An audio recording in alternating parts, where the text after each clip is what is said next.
How do you like wearing red? I like wearing red. I like wearing red. I've worn red before, but it was a different red. I like this red better.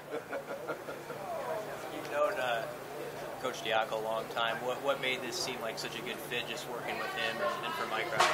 Well, Coach Diaco and I worked at Notre Dame together, and it's the same defense and the same tasks that I had there. I was really excited to get back with Bob. I have ultra confidence in Bob Diaco, and I can't tell you how much confidence I have in him as a defensive coordinator, as a football coach, as a person. And so that made me feel really good to get a chance to be, back with him. I have an idea of what he wants and what he needs, and I think I can help the staff that way. And but I'm just glad to be back.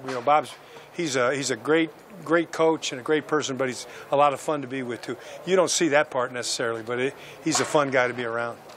Go ahead.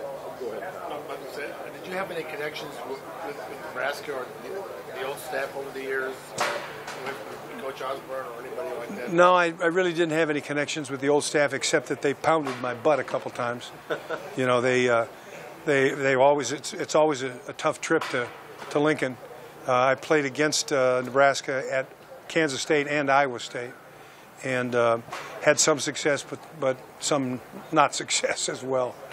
What's your impression of the guys that you're coaching, the safeties? I like these guys. I really do. There's some experience. The guys are really eager to learn. I think they're smart, and they're good athletes too. I think I feel blessed to be able to work with a group like this. I know you stayed busy the last couple of years, but how much did you want to get back on the field and have that be part of things? Well, my role at at Notre Dame changed in the last 2 years, and I did that role to the best of my ability, and I think I helped the team, and that's really all that I could have been asked to do. Coach Kelly took great care of me at Notre Dame. I love Coach Kelly and the operation there. He's one of the very, very best, and I have nothing but really positive memories from those years. But I've always wanted to be on the field. I've always wanted to have that relationship with the players, where you're working with them on a daily basis, responsible for them off the field, all of those things. That's why I'm in coaching, and you miss that when you don't have that. And so it was an easy decision to get back on the field. What's your overall impression on Coach Riley and kind of working with him? Well, I tell you what, I've got a great first impression of Coach Riley. Everybody in the coaching profession has a great impression of Coach Riley. His reputation in our business is unmatched in a lot of ways.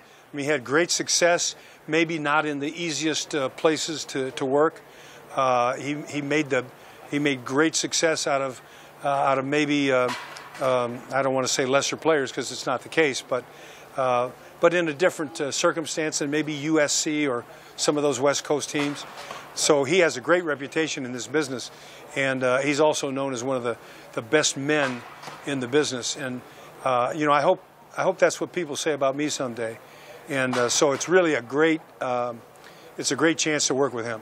Bob, Mike has said, famously, 63 years old, that he says that this is his last great adventure, in coaching, to be at Nebraska.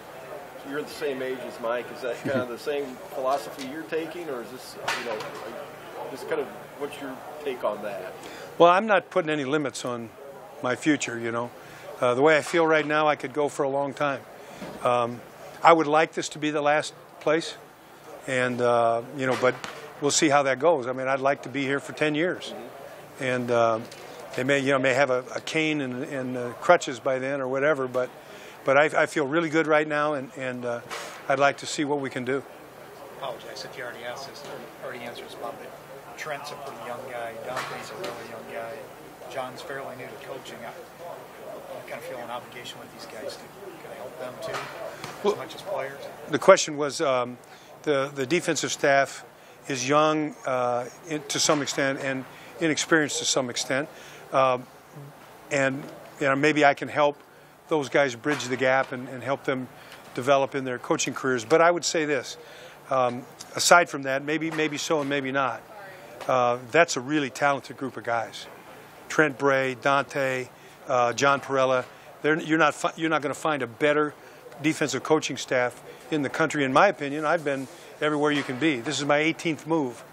I've been on all kinds of staffs, and I love this staff now. A lot of energy, really smart guys. They've embraced Coach Diaco in this system. There's nobody holding back. I think this is really a good group. I'm really happy about it. You know, given your long history and being around different places, for this program to go from a 4-3 to the 3-4, I mean, could you just kind of comment a little bit on how big of a change that is in 1 year for what this team is going to be doing? Well, it's a big change. The 3-4 defense, the way Bob plays it.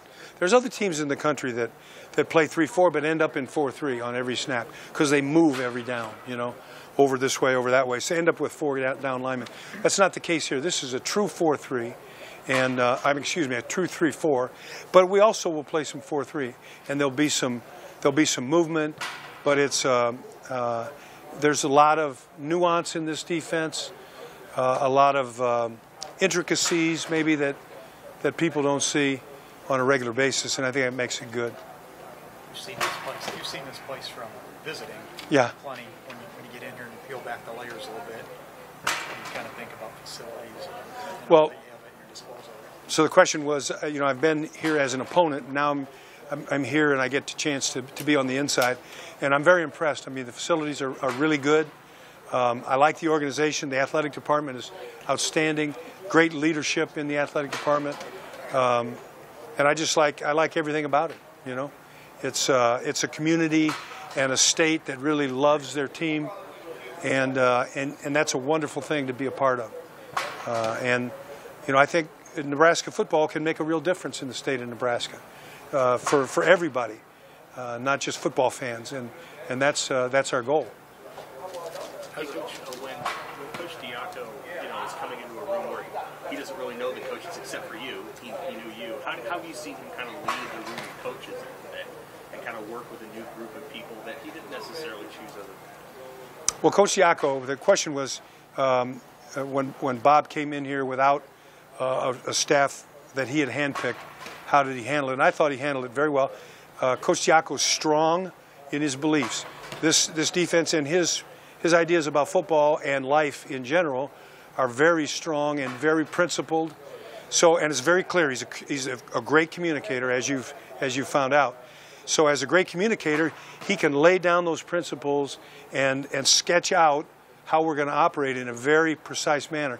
It's very easy for a coach that's committed to figure it out pretty fast. And so, you know, Bob Diaco could go 100 different places and have things up and running in a heartbeat because he's so clear as a communicator, and his principles are so easy to understand. Anything else? Okay. Thanks, guys. Yep. I'm going to grab the mic off, yeah. Thank you.